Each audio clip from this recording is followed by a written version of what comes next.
dhe e tham, ndër më të përkushtuarit me fushat personale, sa të vështirë për dalë pastaj ajo që tha Redari, që ndoshta është fryma e re që do Partia Demokratike dhe Populli, dhe se po flasim si populist. Tani, sa e vështirë ka qenë për ty të përballeshe me votën klienteliste apo me njerëzit që ofronin te qytetarët një vend pune, para, mbrojtje, siguri, por edhe kemp në fundit.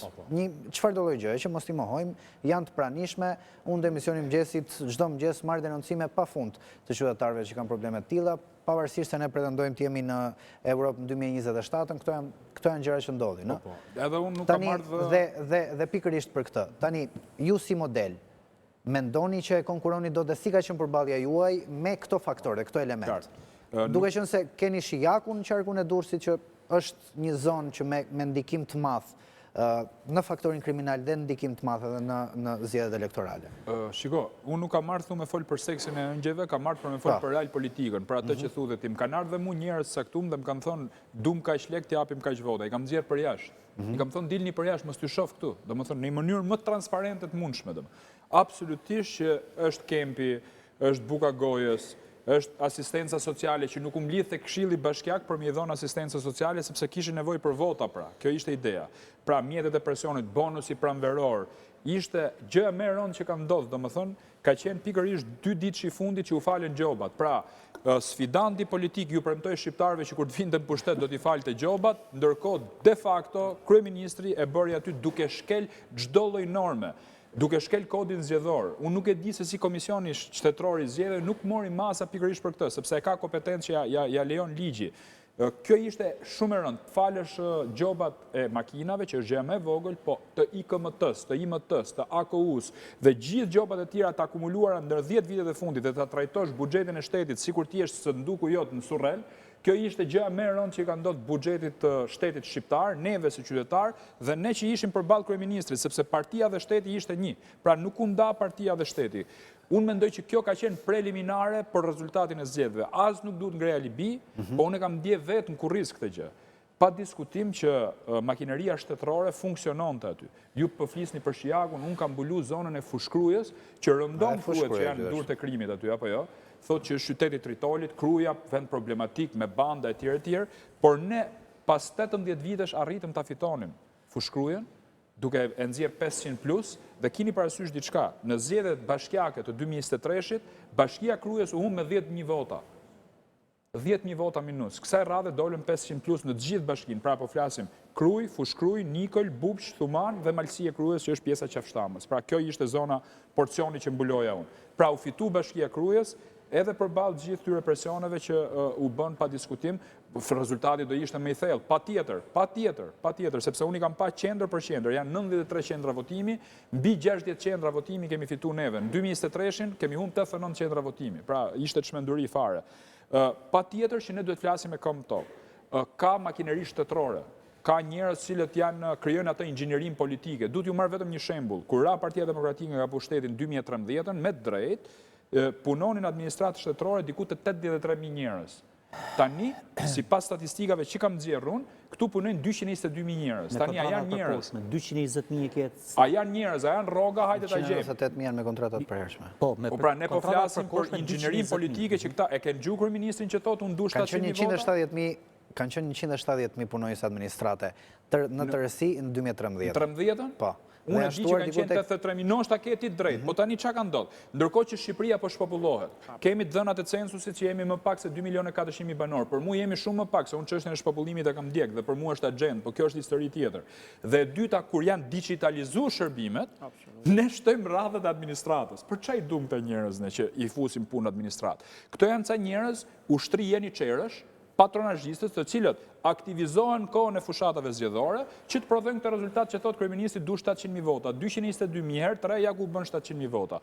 Këtë unë e kam ndjen kurrizin tim, sepse njerëzit më thonin jam punë dhe nuk do të votojmë, për shembull. Kemi frikë se na kanë thonë që ta çojmë me foto, këto historirat e tjera. Tani ne këtë në terren kemi dalë. Por ti e ke pranuar garën ashtu siç është, e pa barabartë, por e ke pranuar. Po pra i bie që të mbyllesh shtëpi, mos dalësh fare në skakier, domethënë. Shiko, politika në rast se nuk ka moral, duhet ketë paktën një lloj serioziteti. Domethënë duhet jemi serioz dhe me njerëzit. A ka plagë atje? Pafund. Plagët janë më të mëdha se kapja e qytetarëve. dhe ne duhet flasim për plagët që ka vendi dhe alternativën në këtë rast. Pra, cila është zgjidhja? Cila është ajo që do të ofrojmë neve, jo me fol për gjona të përgjithshme, por me fol për gjona konkrete se çfarë prek atë në jetën e përditshme. E dini ju që në Krujë sot e kësaj dite nuk janë marrë shtëpitë të tërmetit dhe kjo qeveri nuk ka për ta zgjidhur këtë problem. Kjo qeveri nuk ka për ta zgjidhur se i ka lënë 6 vjet, janë mbaruar shtëpitë të tërmetit, por kanë dy probleme. E para, banorët e asaj zone paratë e qeras i paguajnë me lekë të veta, kanë 2 vite që nuk e marrin atë që quhet bonus i qeras, e dyta këta kanë ndërtuar më pak shtëpi se ç'duhet. Kanë ndërtuar diku te 82 apartamente më pak. Pse? Se parashikimi ishte në rregull. Paratë i morën 1.3 miliard nga ndërkombëtarët, por ju kanë dhënë shtëpi atyre që se meritojnë. Shtëpi që nuk janë gërvisht, patronazhistëve i kanë dhënë nga i shtëpi dytë. Dhe atyre që e meritonin, që ja u shembi tërmetin, nuk ja u kanë dhënë shtëpitë. Atëherë duhet me shku mi taku këta njerëz për me diskutu me ta. Ka qenë kryeministri ditë atje, ja u dha çelçat, bëri një video, ja u mori çelçat prapë mbrapsht. Është e paimagjinueshme në Krujë, 800 familje, në Fushkruj 15 familje te Pallati i Beqarëve, në Manës, në Durrës, janë qytete të cilat ka ecë procesi i rindërtimit dhe i kemi duart rrokit pa diskutim. Po pse si japin çelçat e shtëpive? Pra unë për këto çështje kam fol. Këto janë temat më kruciale që i shqetësojnë banorët atje. Janë pa shtëpia dhe rrinë sot e kësaj dite duke marrë shtëpia me qeran e paguajnë me parat e veta. Pra unë mendoj që për shembull për qarkun Durrës, çështja kryesore ka qenë çështja e rindërtimit, çështja e tërmetit që duhet ishte prek më fort besoj unë. Edhe nga partia që unë përfaqësoja. Unë kam fol me ata dhe pa diskutim, nuk është vetëm kjo. Linja ka qenë personale juaj apo keni pasur orientim personale? Unë e njoh terrenin më të gishtë. Shiko, se thonë rëndom Auloni del televizor. Unë dal televizor në darkë, unë paradite jam terren. Unë në televizor dal them ato që gjej atje. Këtu Bub që është përmbyt 17 herë 2 vitet e fundit, Borizana, fshati më i madh i Shqipërisë, nuk ka ujë, që vjen nga emri Burimet e Zanës, më kupton? Fshati më i madh i Republikës, Thumana totalisht amortizume, po kemi Niklën më burë, që thonë këta janë më qifen vrasit Nikël. E di që ka nëtë Nikël? Nikël ka 6 vjetë që s'ka gjimnaz dhe shkollë nënvjeçare. 11.000 banor njësi administrative Nikël nuk i kanë lënë gjimnaz dhe shkollë nënvjeçare. Po pa tjetër se po mylle e shkollën, do hapet burgu, varë që do gërvishtësh nga Nikla. Pra, këto janë halët aty në banorëve atje. Duhet mi thonë, vazhdimisht, Malësia Krujës, si pas censusit popullësis, Malësia Krujës, 48% është popullume. Ajo që kanë paun atje, janë mbi 65%. Edhe a di pse e nxorra këtë status? Sepse kishte gjithsej 4 kullota, 4 bari. Në të gjithë Malësinë e Krujës është njësi administrative, 4 bari. Një kulloti ishte me 100 kren bakti, mas qarun ata atje.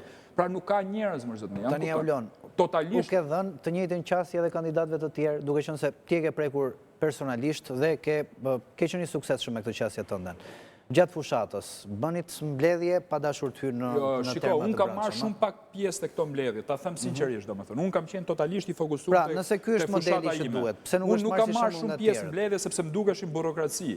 Më dukeshin më nxirrshin me rezultat më mirë takimet, pra, më humbja shumë kohë. Dhe po të kisha pas më shumë kohë do kisha arrit rezultat më të mirë, ta them me sinqeritet, sepse më ka mungu koha të paktën në qytetin e Krujës. Kam dalë kandidati më i votuar në Krujë, po do kisha marrë dhe më shumë. Se në Fushkruj i lava e sape 2 ditë e fundit me Fushkrujën, pa tjetër, që e përcolla gjithë zonën, si që kisha unë identime.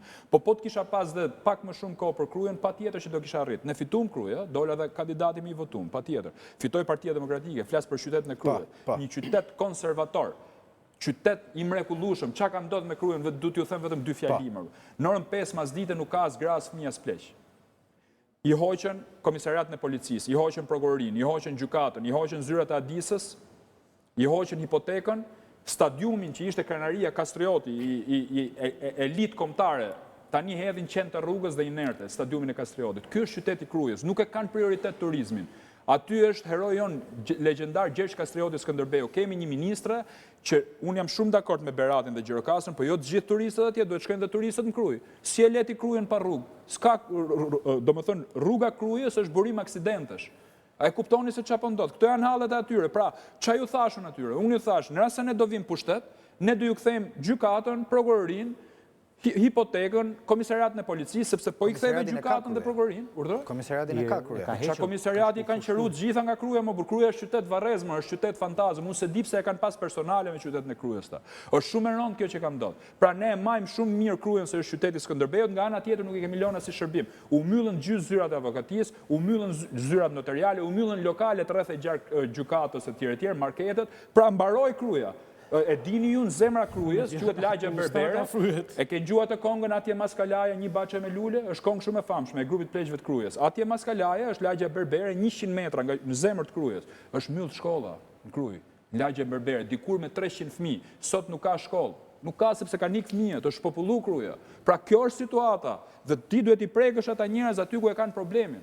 Pra Kruja është krenari kombëtare dhe unë mendoj edhe pse këta do rrinë pushtet tani dhe e kanë marrë domethënë mandatin, këta duhet kujdesen për qytetin e Krujës. Unë do jem aty çdo ditë, si me mandat si pa mandat. Unë do jem aty për t'i kërkuar llogari këtyre se Kruja nuk mund trajtohet në këtë lloj mënyre.